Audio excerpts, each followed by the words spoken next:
morning. The rationalization plan of One Malaysia Development Sdn Bhd implemented in a structured manner has convinced the international ratings agency Fitch Ratings, which revised its outlook on Malaysia to stable. In an exclusive interview with TV3, its president and group executive director Arul Kandasamy said in the recent meeting, the Fitch Ratings panel was confident that the strategic development company was on a strong path to recovery.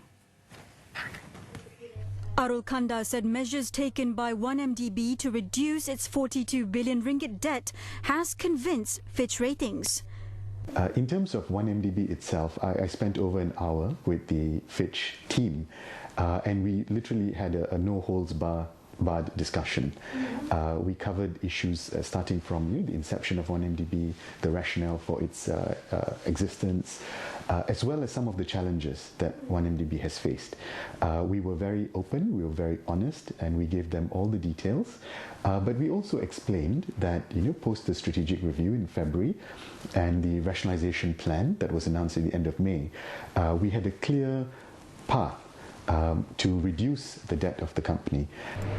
Fitch has revised its outlook on Malaysia to stable from negative and reaffirmed the country's long-term foreign and local sovereign credit rating at A- and A.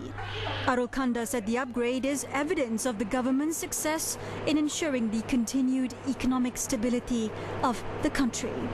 And I think Fitch were also very pleased to see the billion-dollar debt repayment, so 3.6 billion ringgit of debt that was repaid, which proved to them that it was not just talk, but in fact we had action. So I think as a whole, the fact that we were open, the fact that we accepted there were certain challenges, the fact that we had a plan to resolve it, and the action which came at the end of that, I believe gave them the confidence in relation to 1MDB. The ratings agency believes that there is a high probability that sovereign support for 1MDB will be forthcoming if needed. For example, by executing the term sheet with IPIC, we received $1 billion, so 3.6 billion ringgit that was used to pay off an existing loan. So that's a pretty material impact. Secondly, we showed Fitch how the bulk of 1MDB's debt is in fact long-term, and that in terms of short-term debt requirements, this has been met and has been satisfied through the IPIC transaction. The end result of that transaction will reduce the debt of 1MDB by 16 billion ringgit.